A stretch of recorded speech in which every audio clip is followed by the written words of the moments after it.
Почитувани гледачи, добро вечер. Еве во нашиот редовен термин во емисијата Паричник. Вечерва ќе зборуваме за една многу актуелна и модерна тема која задира во многу наши паричници, значи многу мина со новата законска регулатива ќе бидат, односно се засегнати, но се разбира за оние што градат. Темата всушност е следната. Законската регулатива што ја пропишува енергетската ефикасност, што стапи во сила од почетокот на годинава. Ете, тоа ќе биде нашата тема. Ако сте расположени, можете и да вие да учествувате на нашите телефони, што ќе ги видите на екраните. Гостин за оваа тема ни е дипломиран електроинженер Мевљан Таири. Господин Таири, добре дојавте во нашата емисија. Добро ве најдов. Значи, во оваа емисија сме се занимавали друг пат со прашањата и принципите на енергетската ефикасност. Тоа е термин, да речеме, модерен термин, што е влезен во Македонија и во обичниот живот, и преку медиумите, и во законската регулатива. Мој впечаток е дека многу се зборува, па дури некогаш и станува банален, да не речам.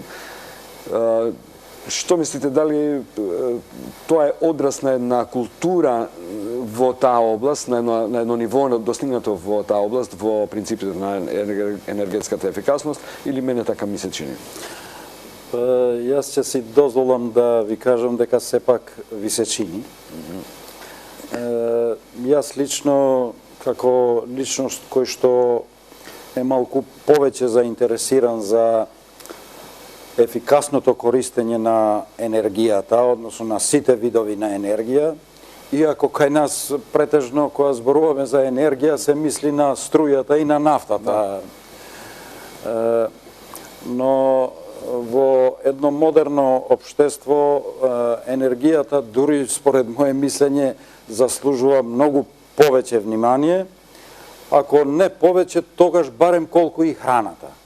Затоа што овие се тие два елементи кои што живо значат за секој едно битие, и сметам дека енергијата, за разлика од храната за која што многу повеќе зборуваме, не навлегувам во квалитетот, не сме тука за тоа да зборуваме, но сигурно дека енергијата заслужува многу поголемо внимание. Посебно што, согласно со вашата шпица која што делува врз нашите животи преку тоа што ни одзема или ни остава повеќе пари во нашиот паричник, но на некој начин многу малку знаеме за енергијата, како и што да направиме за да трошиме помалку и за да живееме исто удобно со помалку енергија.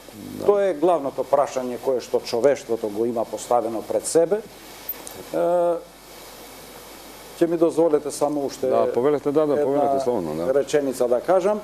Јас сум оптимист дека науката со огромните чекори со кои што дава одговори на голем број на прашања кои што се од животно значење, ќе го реши и ова тешко прашање за човештвото, прашање кое што не ретко придонесува и за конфликти помеѓу разните страни кои што имаат или па другите кои што немаат, но во секој случај на микроплан сме тука да зборуваме што е тоа што ние треба да направиме за да си го подобриме нашиот. Ќе зборуваме и на микроплан, но ајде првин да почнеме од макропланот, па ќе дојдеме и до микро. Добро, се согласувам. На пример да видиме државата како ја води државата таа политика. Дали мислите дека има доволно законска регулатива, дали е таа регулатива применлива и опиплива, дали е добро подготвена за да се пристапи во штедењето, во рационалната примена на енергијата. Еве да тргнеме прво од законската регулатива. Дали е доволно? Дали се доволни тие закони? Имаме енергетска стратегија, имаме закон за енергетика, имаме како се вика што е правилник за енергетската ефикасност и така натаму. Според моје мислење, понекогаш некои чекори се избрзани, не се најдобро анализирани состојбите во државата по однос на ефектот што тие го имаат врз граѓаните и дали се граѓаните спремни да го спроведат законот тој што им го наметнува државата. Далеку од тоа дека тие закони не би било добро да може да се спроведат така како што ќе се донесат. како пример, односно причина за оваа ваша емисија, јас го сватив последниот закон кој што е донесен за енергетска ефикасност на зградите. Истиот закон првично важеше, требаше да ги офати сите згради. Дури и старите згради кои што ќе треба да се тргуваат, да бидат предмет на купопродажба, требаше да бидат опфатени со овој закон, што беше, мислам, дека преамбициозно и преобедно. И граѓаните најверојатно не беа спремни да влезат во и да испочитуваат едни такви законски одредби и сигурно ќе се створеше примената на таквиот закон ќе створеше огромно незадоволство кај огромниот број на граѓани кои што днес се спремни да што се однесува до новите згради. Јас мислам дека треба да се инсистира тие да ги исполнуваат елементарните стандарди за ефикасни згради по однос на користењето на електрична, на сите било какви видови на енергија, но ефикасно користење на енергијата не значи само електричната енергија или другите видови на енергија кои што се користат. Тука се занемаруваат и други пропратни појави кои што влијаат на тоа, колку е просторот соодветен за живење, колку е зградата соодветно поставена за да може да ги ужива сите придобивки на одредени временски периоди и колку зградата, односно една населба е амбиентално поставена така да може човекот навистина да се чувствува удобно во своето место на живење. Ако не се имаат сите овие елементи во предвид, тогаш зградата како таква, ако се гледа само од аспект на тоа дали троши многу или малку енергија, не ја имаме постигнато целта. Така што, апропо ова што го кажавте вие, мислам дека и законите кои што се донесени не се доволни. Да. Првенствено мислам на тоа дека не се доволни за да ги охрабрат граѓаните да преземаат на тамошни чекори за да ја подобрат ефикасноста на своите места за живење, било тоа да се куќи, било да се згради. Ова е многу интересно сега што го загатнавте, да? Затоа што се случува? Еве, например, субвенциите важат само за тие кои што ќе вградат колектор за загревање на вода. Но тука апсолутно е табу тема поставувањето на мала соларна електрана за своите потреби за еден граѓанин. Тоа не дека не се субвенционира, туку во моментот е речиси и невозможно да се приклучи на електричната мрежа, затоа што вие нема да смеете да се приклучите без дозвола на ЕВН, односно МЕПСО. Значи тука имаме закони во контрадикција, така? Па немаме закони, ние немаме закон кој што ќе ни овозможи, односно ќе ја обврзе ЕВН да ја преземе енергијата од тој кој што во одредени моменти може да има и вишок енергија. Затоа што тие системи се такви, не зависат од тоа што ќе му го дадеш, туку колку ќе ни даде временската прилика. Во одредени периоди на денот и на годината ќе имаме вишок на енергија, да кажеме, но со тоа не дека технички не може да се реши тоа, ќе се исклучуваат одредени степени и ќе имат, но сакам да кажам дека ние се занимаваме само со еден мал сегмент на енергијата, таа за загревање на вода. А сегашниот развој на технологијата дава и многу други начини да се задоволат потребите на едно домаќинство, посебно мислам тука на куќите, кои што апсолутно не се ни предмет на размислување кај. Мислите со искористување на алтернативните извори? Точно со искористување на алтернативните извори, затоа што сега веќе цените на ваквите начини на задоволување на потребите за електрична енергија, но и за другите потреби во домаќинството, се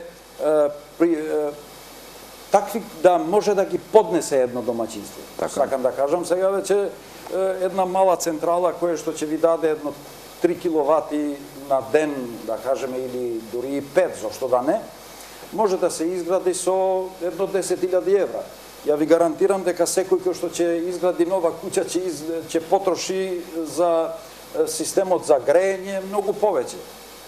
Да не зборуваме тука па за другите начини на алтернативно грејење, како што се топлинските пумпи, сондите, кои што бараат малку поинаква технологија, кои што апсолутно не се предмет на никакви законски одредби кои што ќе ги привлечат граѓаните да влезат во вакви комбинации, инвестиции, а кои што се многу интересни за самите граѓани, а и за државата, затоа што државата ќе дава помалку пари. Се разбирам.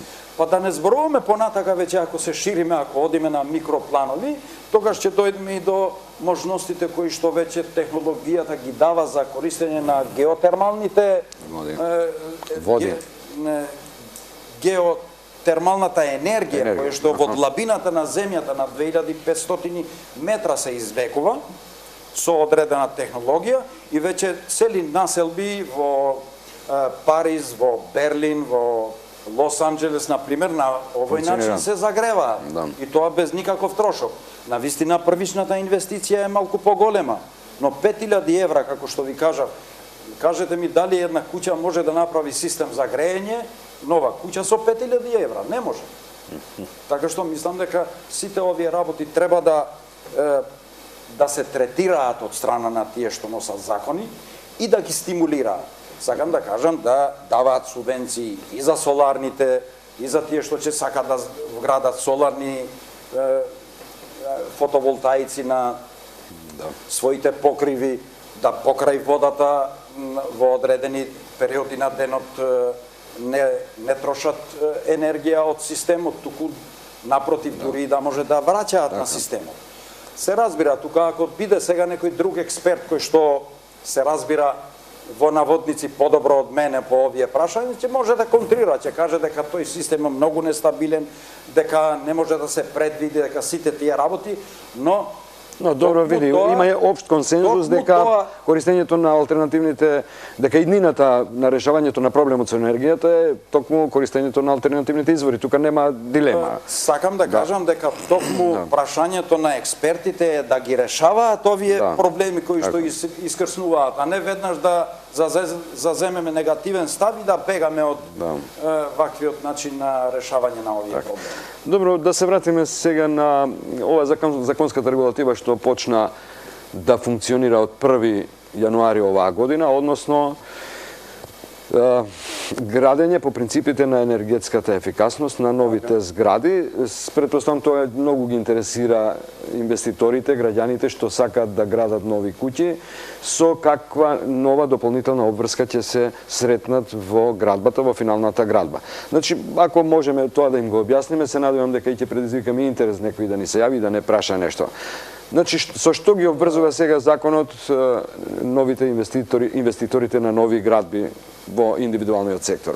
Јас сметам дека според тоа што како сознанија јас ги имам, мислам дека новите згради нема да имаат проблеми во поглед на задоволување на барањата на законот за ефикасно користење на енергијата од новите згради, односно да се здобијат со енергетски пасош. Популарно наречен. Популарно така наречен, иако во светот веќе тоа одамна функционира. Апсолвирано прашање и тоа ја зголемува или ја намалува вредноста на објектот. Јас мислам дека новите згради поготово, се разбира и куќите, сметам дека на архитектите и на инженерите добро им се познати овие елементи и тие и без да им го бара законот тоа, тие ги задоволуваат тие елементарни потреби. Добро, дозволете, но не сум сигурен дека е така. Бидејќи јако се познати тие принципи и науката сигурно и новите инженери имаат помината таа наука, но во практиката дали е така? Дали изведувачите ги изведуваат? Дали ги се вградуваат вистински материјали? Дали се вградуваат количински материјали колку што пропишуваат законите, европските закони, да речем? Кој е прашањето? Сега не може и јас да го тврдам тоа, но Вие не можете, но еве го наметнувам како дилема, да. Како дилема се разбира, но вака да си нели разговараме и јас го кажувам тоа што го гледам. Речи си, нема објект или куќа поготово која што нема да направи сега фасада, која што е изолирана. Да. Дури и помеѓу зидовите има сега изолација, така што сметам дека новите згради полесно, дури тие што ќе се градат од сега понатака, веќе знаат дека има оваа законска обврска, а знаат дека на тој начин ќе ја подигнат вредноста на својата инвестиција и ова нема да биде проблем за да се направи тоа. Но јас лично сметам дека треба да се охрабрат и тие што ги немаат, не ги исполнуваат овие услови. Да. Така што секој кој што ќе сака да ги исполни овие услови и да се здобие за неговиот објект со енергетски пасош, сметам дека пак, еве тука доаѓаме до тоа, државата треба да ги привлече нив на некој начин. И тоа не да ги привлече со тоа што ќе им даде, ако го направиш ти тоа, еве ја ти давам толку. Туку едноставно нека си го докаже тој што сака да влезе во таква инвестиција, нека докаже дека тоа е само едно од моите размислувања, да кажам. Да, ако, да. Но на крајот на целиот тој зафат, тој после тој зафат ќе треба да докаже дека навистина троши помалку енергија. Па тоа е всушност енергетскиот пасош. Таа потврда дека толку помалку троши. Крајот на целата оваа приказна тоа треба да биде. Да. И во случај да тој го докаже тоа дека навистина во новиот објект, во тој зафат, тој троши помалку енергија од што порано, мислам дека соодветно треба да се награди. Дали преку субвенции, дали преку намалување на, да кажеме, некои ставки за плаќање на електричната енергија или не знам нешто друго, или со тоа што ќе му се намали данокот кој што го плаќа кон градот за својот објект.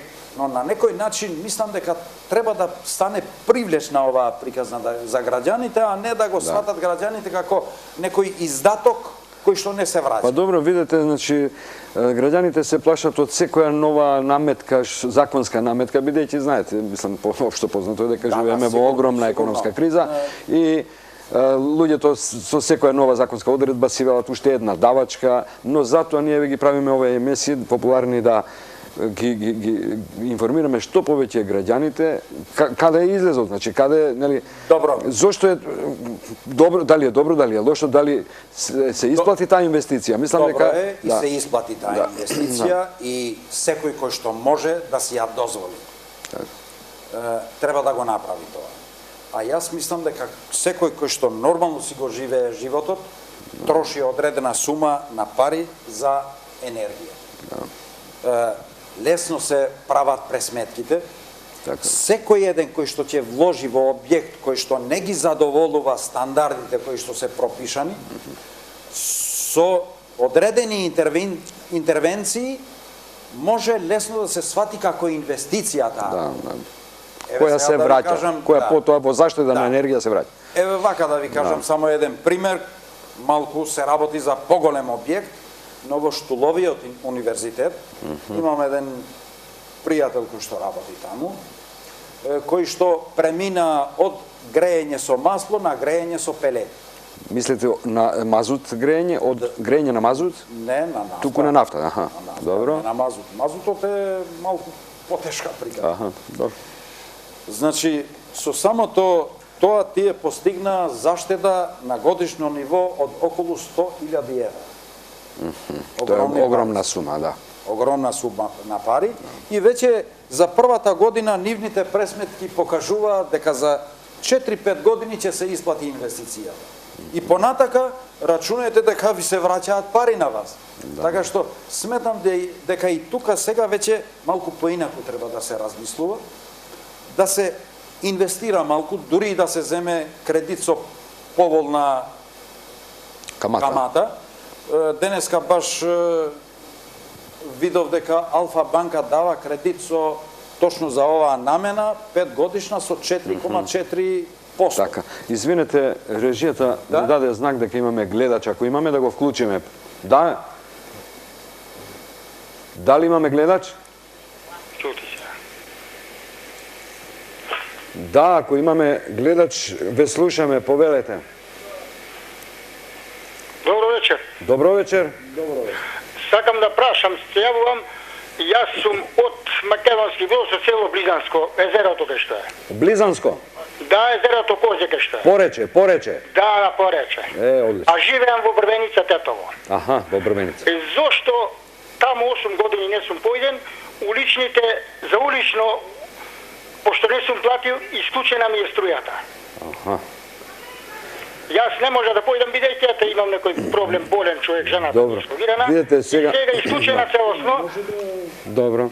што сум не бил таму, а не трошам, а вамо си плаќам овде во Брвеница кај што живеам. Добро. Ви благодарам ако ви е тоа само прашањето. Па само тоа. Така, видите, значи гостинот не е од Евана, не е компетентен за тоа, може да ми даде предпоставам знак зашто се дека работи. да, дека ќе сака да ви одговори, повелете господин Да, јас мислам дека ако добро го разбрав, Да, за улично осветлување ли? се работи за улично осветлување, односно немаат осветлување Така. на улицата. За тоа е одговорна општината. Евана од парите што ги собира, одредена сума ги префрла на општините. Општината треба и да ги одржува и да плати за осветлувањето. Така што јас мислам дека треба да побараат од своите Општински власти? општински власти да ги задоволат потребите кои што со закон се обврзани да ги направат. Затоа што сметам дека е недозволиво, предпоставувам, многу често се случува тоа, да овие наменски пари се трошат за други работи. Да, че се случува сигурно. Се случува.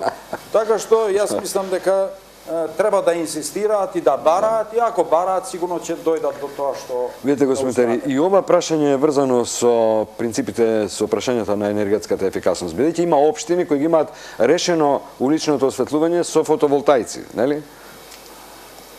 Не, според тоа што јас го знам, фотоволтаиците не може да го решат тоа прашање. Да. Ако мислите... Па мислам дека има општината ваму Илинден, која општина која ќе поминете, гледам едни соларни колектори на сијалиците. Значи треба да има солар, треба да има батерија која што преку ден ја акумулира енергијата и преку ноќ ќе ја емитува. Но батериите се проблем. Аха.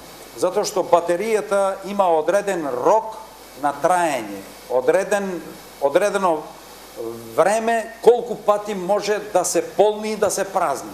После тоа таа е нефункционална. Претпоставам како што се и нашите телефони. По одредено време ќе видите дека батеријата не ви работи. И таа неколку илјади пати откако ќе се наполни и ќе се испразни, веќе е нефункционална. Така што според моје мислење не е тоа решението фотоволтаиците за уличното осветлување, но сигурно е решение вградување на улично осветлување со светилки кои што се енергетско ефикасни и трошат малку. Технологијата за наша среќа дава одговор на ваквите прашања и сега тоа осветлување кое што пред десетици години, да кажеме, требаше да се оствари со 250, 300, 400 вати, сега со LED технологијата или со натриумовите светилки се постигнува со многу помал трошок, односно доволни се некаде можеби 100-120 вати за да се постигнат тие лумени, односно тие лумени на метар квадратен, што значи лукси, за да се има осветлување кое што ќе ги задоволи потребите на движењето на граѓаните ноќе. Добро, ова прашање беше едно прашање кое малку не одлича од темата, но ако нема проблем, нема никаков проблем и други гледачи може да се јават. Ќе им одговориме ако можеме со нашиот соговорник Мевљан Таири. Господин Таири, рековме дека во последно време овој модерен термин се влезе во оптек во нашата терминологија околу енергетската ефикасност. Дали за кратко време во Македонија веќе има луѓе кои се компетентни да го дадат тој енергетски пасош? Дали има веќе остручен кадар кој може тоа да го оценат, да го дадат и да се даде тој што го викаме цела емисија енергетски пасош? Јас не знам дали се доволни тие за цела Македонија, но знам неколку мина кои што се лиценцирани веќе и може да го прават. Така што ја не гледам дека ќе биде некоја сложена постапка да се стигне до тој енергетски пасош, ако некој на вистина наумил да ги задоволи овие потреби. Тогаш многу лесно ќе го направи тоа, затоа што едноставно ќе му се пресмета коефициентот на пренос на енергијата од едната страна на цидот на другата, а веќе технологијата достигнала такво ниво да не треба ни да се пресметува. Само се ставаат сондите од една страна и од друга страна и веднаш излегува дали објектот, односно ѕидот ги задоволува потребите. Слично понатака се прави и со другите простори и се добива информација за класата на енергетска ефикасност на објектот и согласно со тоа тогаш тука исто така тоа е деликатно прашање. Мислам не е тоа работа која што некој ќе ја направи без пари, да. Тоа е точно. И сигурно нема да кошта тоа 250-300 денари, но сега, за да се дојде до податоци за класата на енергетска ефикасност на еден објект, некој треба да изгуби таму одредено време. Јас не знам толку колку точно ќе кошта тоа, но претпоставам дека е во висина од некаде 150 до 200 евра. Сега, ако некој смета дека му е потребно да потврди дека неговиот објект е од повисока енергетска класа, мислам дека вреди можеби да се издвои. А овој што веќе влегува во таква инвестиција и без тоа ќе има обврска да ги извади сите тие сертификати и на крајот ќе дојде до енергетскиот пасош со кој што ќе ја потврди енергетската класа на својот објект. Режија, слушам некаква фонија, ако имаме гледач, дајте ми сигнал, ако не, молам? Има. Извинете ако чекавте, извинете, не знаев дека сте на линија. Повелете. Едно прашање е Да. дали колегата знае колку се плаќа на увезена струја? Увезена струја. Ве молам повторете. Колку се плаќа за увезена струја? А за увезена. Добро.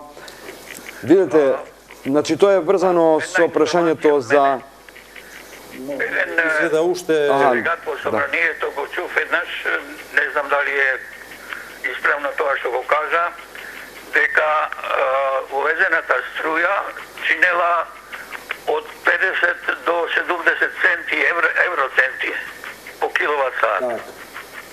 Во право сте, тука некаде. Дали завршивте? Се исклучи. Добро, тоа е прашање врзано веројатно со либерализацијата на увозот на струја што требаше да стапи на сила за малите потрошувачи, па се одложете и на ова прашање можеме да се осврнеме, господин Таири. Па добро. Значи сега дали малите потрошувачи се ќар што не се воведе таа либерализација на увозот на струја на пазарот, на само бирање на од кого ќе купуваме струја или е на штета на граѓаните? Што мислите вие како стручњак? Вака, како прво, сметам дека до тоа мора да дојде. Да. Тоа е неминовно. Во моментот, најверојатно, ќе дојде до одредено поскапување. Но, понатака сметам дека како ќе се развива пазарот, ќе има и одредени придобивки за кои што во моментот може би ниту размислуваме, ниту сонуваме за тоа. Што значи пазарот кога одредува нешто? Тоа значи дека во одредени периоди, кога струјата ќе биде скапа, може и ќе ја плаќаме повеќе. Да, како што сега се движи цената на нафтата, да речем. Отприлike така. Но во одредени други периоди па може да дојде и до намалување. Па, Но што ми е поентата на целата оваа работа? Некој кој што живее надвор, да кажеме, во Англија, Германија, Австрија, не знам каде, најверојатно веќе има информација дека таму, поради тоа што во одредени периоди на времето, посебно за викендите, државата има огромни вишоци на струја и не знае што да прави со тоа. Веќе доаѓа до ситуации снабдувачите само да имаат кај да ја пласираат таа струја, не бараат ни пари и даваат викенд користење на струја без пари. Така што мислам дека со либерализацијата на пазарот, но да не знам како ќе се одвијаат ама видите, работите. не ме церам вие да одговарате, да, слободно вие како стручен кажете. Сакам да кажам, не би сакал да кажам нешто за кое што ни самиот не сум убеден. Добро. Но сметам дека е добро да се направи тоа. И не треба да се бега од тоа. Но се разбира, тука има и некои други предуслови кои што треба да се задоволат, а тоа е сите потрошувачи да бидат подеднакви во иста ситуација. Загубите на енергија во Македонија поради начинот на кој што се користи се поголеми од 30%. Значи тоа сите го плаќаме, така? Сите го плаќаме. И тоа влегува во нашата цена, во нашата домашна цена. Влегува сигурно. Нема начин на друг начин да се покрие тоа. Така што сметам дека со сет на мерки дури би можело да се премости тој прв удар на лесен начин, но имајќи ги во предвид придобивките па кои што ги имаат малите бизниси, затоа што и тие треба да излезат на пазарот на либерализирана струја. Убеден сум дека ќе имаат тие помали давачки, затоа што тие сега па плаќаат индустријска струја. Да. Добро, ќе ве прашам за следното прашање, откако ќе го вклучиме гледачот. Повелете. Ало? Да, повелете. Добро вечер. Да, добро вечер. Во програма сме? Да, директно. Добро вечер до вас и до гостинот. Благодарам. Добро вечер. Ме интересират за ова, за градба. Да. Мимо од сите тие комунали и све тие работи. Како е со новово, сега за заштита на топлина и тие работи, сега новава програма? Да. Дали е само за правни лица што ги градат становиве, што ги издаваат, големи фирмачи, или е и во селски населби, општински, важи истиот атекс за заштита на топлина и, како да речем, тие работи. Так.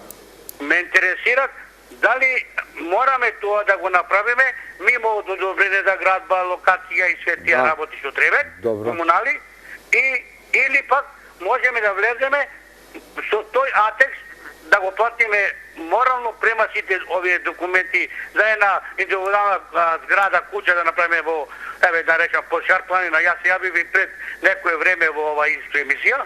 Исто сум заинтересиран за градба на нова куќа. Добро. Ви благодарам што се јавите. Дали влагат и тоа, општински, или па можам да бидам пролонгиран за една земена куќа, без тие атести и тие работи, технички, инженерски тие работи. Ви благодарам многу што се јавите, ќе ви одговориме на прашањето. Го разбравте прашањето, нели? Да. Значи дали важи и дали е задолжително? Задолжително е за новите објекти. И за индивидуални куќи, така? Да, и за индивидуални куќи, вклучително и за руралните средини, затоа што претпоставам дека секоја општина веќе треба да има свој катастар на недвижности. Не може, дури да е селска населба, сакам да кажам, рурална, и таму мора да се навикнат да побараат дозвола од општината и да градат по одреден терк. И да не се плашат од тоа што ќе треба да воведат со одредени мерки за енергетска ефикасност, затоа што тоа ќе им се врати. Така. Сигурно ќе им Да не се врати. плашат луѓето од таа мерка. Да не се плашат од таа мерка. Сега, ова што треба некој да им изготви елаборат, тоа ќе биде заедно со елаборатот кој што треба да го изгради за куќата како треба да го направи. Предпоставам дека кој што сака да направи куќа со одреден план, нацрт, такви работи, ќе му биде полесно ова, ќе биде во склоп на оваа работа. Доколку некој не сака така сам да си гради, тогаш веќе малку ќе биде поинаку, но сметам дека тој кој што ќе тргне да гради куќа, ќе треба да предвиди една таква сума која што сигурен сум дека ќе му ја олесни градбата ако експерт, стручњак за градба му ги предвиди сите чекори кои што треба да ги следи во тек на градбата, вклучително да ги задоволи и барањата за енергетска ефикасност на зградите. И плюс вака едно, да го симплифицираме одговорот, кога ќе ја изгради таа куќа по принципите на енергетската ефикасност, ќе му биде потопло и покомотно за живење. Многу поудобно ќе се чувствува во таква една куќа. Така е. Тоа загарантирано. Така е. Добро, господин Тери, значи застанавме кај увозот, кај либерализацијата на струјата. Енергетските власти, добро, и податоците, споредбените податоци од цената на струјата во околината во Европа и така натаму, но навистина укажуваат дека во Македонија македонските граѓани користат струја по навистина можеби и најниски цени во Европа. Дали со увозот на либерализацијата имаше дилеми? Некои велат дека поскапо ќе плаќаме, некои велат дека поевтино. Што мислите вие? Мислам дека граѓаните не може да биде Македонија исклучок од тоа што се случувало на секаде, значи на секаде кај што дошло до либерализација, домаќинствата и граѓаните го почувствувале тоа негативно. Значи поскапо плаќале струја. Поскапо плаќале струја. Но јас сметам дека со отварање на пазарот ќе се отворат некои други можности, како што го кажав тоа. И со време ќе се испеглаат овие разлики. Но имајте го во предвид. Сите граѓани водат некој бизнис, работат некаде. Значи, либерализацијата ќе створи вишок пари на други некои места. Веќе јавна тајна е дека со либерализацијата поголемиот дел од фирмите кои што излегоа на отворен пазар, веќе има заштеди од значителни заштеди кои што одат до 30, па некаде се зборува и 40% од вкупната количина на пари кои што ги издвојувале за сметките за струја, сега плаќаат многу помалку. Така што, мислам, општеството во целина, според моје мислење, ќе биде во добивка. Најверојатно, за граѓаните во прв момент ќе биде тоа еден удар, но ќе треба да се навикнеме од друга страна, па да користиме и други видови на загревање. Може би и да се организираме малку, затоа што ова што ви го кажав за Штуловиот универзитет. Замислете да може една зграда да се организира, да стави котел во кој што ќе се греат со пелети и каков бенефит ќе имаат? Сигурно ќе им биде многу поевтино од што да се греат со на струја или на нафта или на не знам што друго. А да не зборуваме за тоа дека за жал кај нас и одредени студии кои што се прават за ефикасно користење на нашите ресурси не се сваќаат сериозно. Инаку има такви студии кои покажуваат дека цели градови во Република Македонија може да живеат од тоа што го фрламе, од отпадоците наши. Да. Било да се тоа дрвени, било да се тоа како биомаса, било други видови, но има многу други начини кои што ние покрај нас ги имаме, а не ги користиме. Не ги користиме. Так. Добро, вака да искористиме. Дури и ни пречат. Да ви искористиме вас како представник, мислам како советник на генералниот директор на градското јавно сообраќајно предпријатие. Така ли е титулата? Дали ја погодив, мислам да не. Да, на тоа позиција сум во јавното сообраќајно предпријатие. И сега вие сте во непосредна прилика таму да ги спроведете овие принципи со проект се правили нешто Да. во јавното сообраќајно предпријатие да се заштеди енергија во функција на тоа да се, ако можеме така да речеме условно, и да поевтини билетот, превозниот билет, бидејќи во импутот влага таа енергија. Добро. Јас вака сега, значи во јавното сообраќајно предпријатие во повеќе сегменти се разгледуваат можностите за заштеда и одреден тим работи на заштедите кои што може да се остварат во транспортот на патниците, сакам да кажам на автобусите, трошок на нафта, и тука се следат податоците, се преземаат одредени мерки, се прават обуки, се обидуваме да ги научиме нашите возачи да возат на тој начин да трошат што помалку енергија. Се разбира, и тоа има една своја граница и под тоа не може да се случи. Но освен тоа, ние трошиме и одредена количина на електрична енергија и тука може да ви кажам дека остваривме одредени заштеди кои што се поврзани едно со либерализацијата на пазарот, веќе со тоа остваруваме една добра заштеда.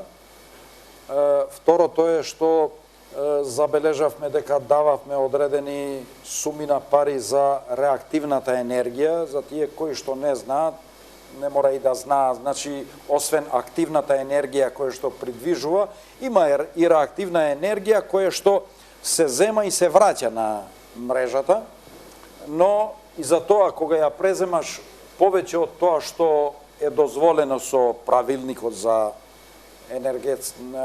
за преземање на енергијата, и за тоа се плаќа. И за такво нешто ние плаќавме во нашето предпријатие, но тоа се решава со вградување на компензаторски батерии. Значи ги вградивме тие и ја елиминиравме таа ставка. Така, тука остварите заштеда, така? Така, но вреди да се спомне дека вакви можности, како што ви кажав, со реактивната енергија посебно, треба да го преиспита секој еден правен субјект кој што се занимава со производство и каде што се вртат машините. Секаде кај што вртат машини, постои можност тој кој што користи одредена енергија да плаќа и за реактивна енергија. Во рамките на државата пред 2 години беше така изнесен еден податок дека во Република Македонија се плаќа, разните субјекти плаќаат повеќе од 4,5 милиона евра само за оваа ставка. Со вградување на вакви батерии, кои што се исплаќаат за 2-3 години, се елиминира оваа плаќање. Така што сметам дека секој треба внимателно да ги прегледа своите сметки и да види доколку има... Но тоа е веројатно работа на енергетскиот менаџер во фирма во која... Ако го има. Ако го има. Ако го има. Видите, сега ме подсетивте... Многу ретко го има него. Сега ме подсетивте на еден проект што го спроведува... Инаку, енергетскиот менаџер ќе треба да биде обврска согласно европскиот план секоја фирма 20-20-20, значи 20% обновливи, 20% заштеда и 20%, односно до 2020 година, така што овој план, ако 3.20, доколку овој план се оствари, за очекување е дека ќе имаме енергетски менаџери кои што ќе се грижат за оваа работа. Се разбира, ако има енергетски менаџер, тој веднаш ќе го открие тоа. Но не мора да биде ни енергетски менаџер. Доколку во ставката има во фактурата ставка за реактивна енергија и доколку му е таа 1000, 2, 3, 5, 10, 12.000 денари, веднаш вреди да се пристапи кон вградување на... Значи, можеме да им препорачаме на фирмите да образуваат, да школуваат своји енергетски менаџери. Сега ме подсетивте на еден проект што го спроведува... Апсолутно е потребен. Сега зборуваме само за еден сегмент, но енергетскиот менаџер најверојатно ќе согледа и многу други работи во фирмата каде што ќе најде простор за работа и за одредени зафати кои што ќе ја оправдаат ангажираноста негова во одреден. Видите, сакам да подсетам и да пофалам дека еден проект, една голема обука за енергетски менаџери спроведува Комората на мал бизнис. Тоа е проектот Еурем, добиен од германската стопанска комора од Нимберг. И сакаме да ја пофалам работата на таа комора која произведува енергетски менаџери. Значи, тоа е веројатно сега првиот инкубатор во Македонија на таа тема. Дали вие сте запознаени со тоа? Јас не дека сум запознаен, јас го следам тој курс и самиот. Аха. Затоа што сакам да се образувам едноставно, да се здобиеме со нови сознанија. Тоа е курс организиран во соработка со градот Комората од Нирнберг. Навистина е квалитетен курс. Дава доволно општи знаења, но не експертски знаења. Така. Значи, таму се образува секој еден што го следи тој курс за енергетски менаџер. Енергетски менаџер значи да ги согледа сите слаби точки во моментот. Добро, тоа е целта со експерти. Дали е тоа целта? Ако е тоа целта, тогаш е доволно. Тоа е тоа. Значи не е амбицијата на тој курс да произведе некој... Не може да... Затоа што за да се стане експерт од одредена област, освен тоа што треба да се заврши соодветна висока стручна спрема, треба и специјализација во одреден сегмент, затоа што сепак технологијата е толку развиена сега да не може веќе еден човек да знае се. Добро, да се вратиме на Еурем проектот. Така, значи во рамките на овој проект тие што го следат овој курс имаат можност да се запознаеме со сите најнови начини со кои што се постигнуваат големи ефекти за задоволување на енергетските потреби на државата со нови технологии, при што не се губи ништо од квалитетот. Значи, кажав и на почетокот, поентата на енергетската ефикасност не е да трошиш помалку на уштрб на ефикасноста. Туку, истата удобност да ја имаш, а да трошиш помалку. Точно одговори на овие прашања дава курсот Еурем со воведување на технологии како што се топлинските пумпи, како што се пасивните куќи, како што се посебното внимание кое што треба да се обрне при градбата. Просторот да задоволува одредени стандарди. Куќите кои што се градат да се поставуваат на одредени насоки. Затоа што и од самата поставеност на објектите зависи многу дали тој објект ќе биде функционален, дали ќе ги задоволи барањата за удобност на одредена личност со што помалку енергетски инвестиции и дали на крајот ќе се чувствувате убаво таму каде што престојувате или не. Во секој случај, сакам да ви кажам дека за жал, мора и ова да го кажеме, голем дел од тоа што го следиме, што го учиме во овој курс, далеко сме од тоа да го примениме тука кај нас. Зашто? Затоа што на некој начин се уште не сме ги направиле ние првичните чекори во оваа насока и некои нови технологии се уште ги усвојуваме. Но тоа е прашање не на курсот, туку на условите на пазарот. Така, иако може да ви кажам дека има така исклучоци, кои што сме ги посетиле ние и мислам дека се тие пионери во оваа област, но да се надеваме дека со време ќе добие во значај оваа прашање. И вие рековте дали се збори доволно, може би за зборување, ние сме по зборувањето повешти, но по работењето сме помалку вешти. Тоа ни недостасува.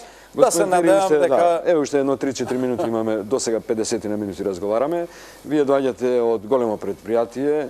Само ве молам, загатнав пред малку едно прашање, дали економска цената на билетот, тоа се знае дека не е, но дали Не е можете вие да одговорите на тоа прашање, дали ако не е економска, дека има тенденција на покачување, тоа е едното прашање, второ прашањето на жичарницата што ја одржувате и трето прашање за панорамското тркало, сме подготвувам. Да, добро. Кои прашања ќе ги поставам, да? Так, значи, што се однесува до цената на чинење на билетот, јас само би ве упатил сите кои што се заинтересирани за тоа што значи јавниот транспорт во еден град, нека влезат, нека прочитаат малку. Кај да влезат? А тие, да кажеме, во Унијата на јавен UN, не знам точно како се вика, но има Унија на превозници на светско ниво и да видат таму колку се даваат за субвенции за јавниот транспорт. Јавниот транспорт не може да биде профитабилна дејност.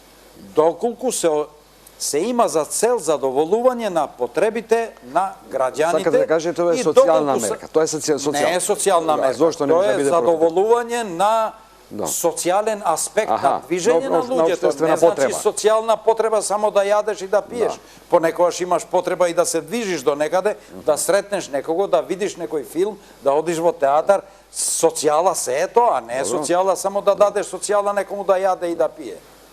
И да Добро, спие. но не е правило да не биде профитабилно предпријатието. Не, правило е, односно, јас не знам таков исклучок да некое предпријатие работи профитабилно во светот.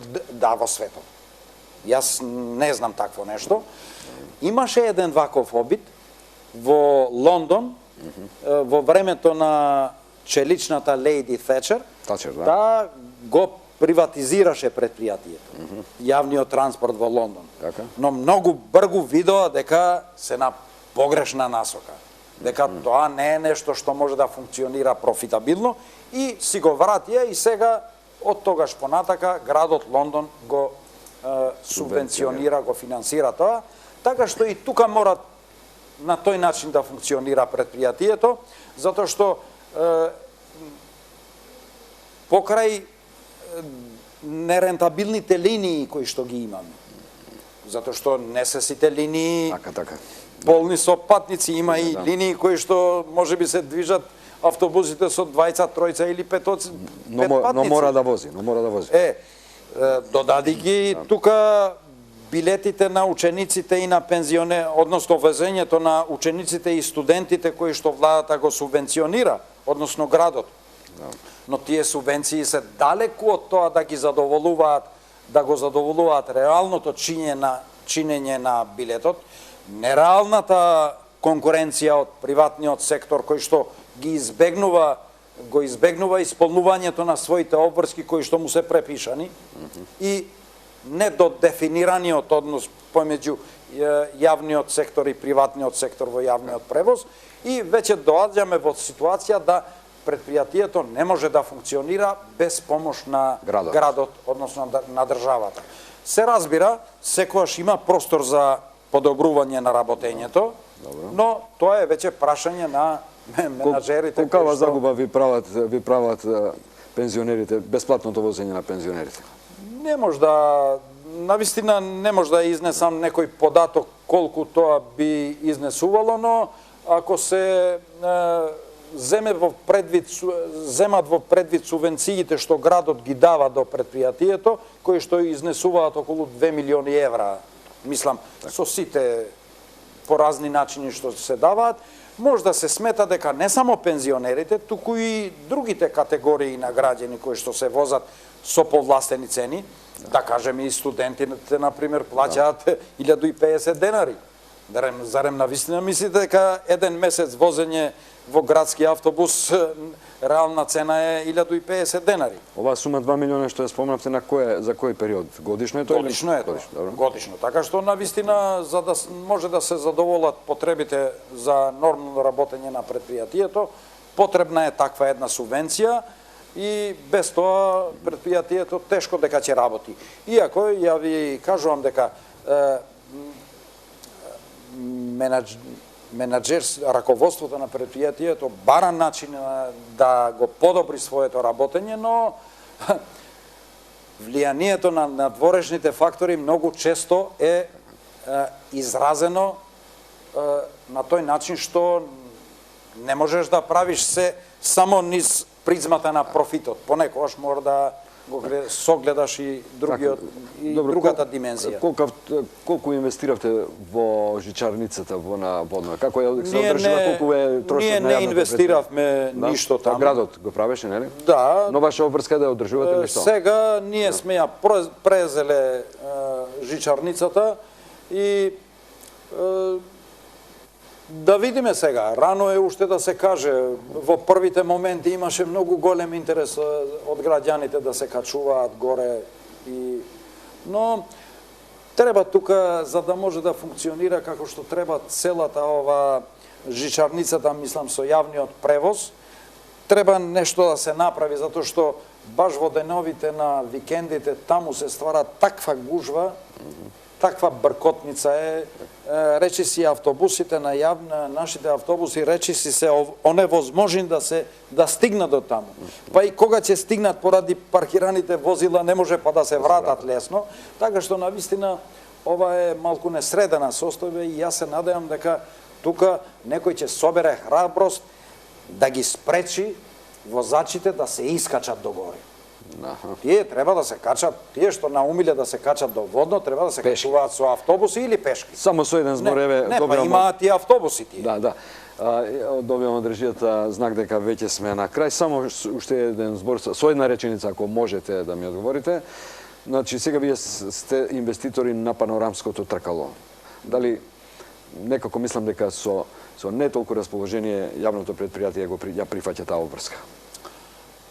Ова прашање ќе треба да го упатите до директорот на јавното предпријатие. Јас сум негов советник таму и кога ќе ме праша тој мене што мислам ја за тоа прашање, тогаш ќе му дадам нему одговор, затоа тој да ви одговори на вас. А до сега ве нема прашано, така? Инаку тоа, никој не ме прашал за таа работа, инаку јас таму со тоа што го знам се занимавам, тоа што ми е најлесно, со енергијата, електриката и овие други работи кои што не ми прават толку проблеми во животот, како што знаат да го прават тоа луѓето. Така, многу ви благодарам што бевте гостин во емисијата и бевте интересен соговорник. Ете, побудивме интереси кај неколкумина гледачи да ве прашаат за стручно мислење. Ви пожелавам успехи во работата, во ЈСП особено, во вашата бранша за заштита на енергија во предпријатието. Благодарам многу. Ви пожелувам и вас и на вас успешна работа. Почитувани гледачи, тоа беше вечерашното издание на емисијата Паричник. Ви благодариме за вниманието. Се гледаме следниот петок со исто така се надевам интересна тема и интересен соговорник. Пријатно.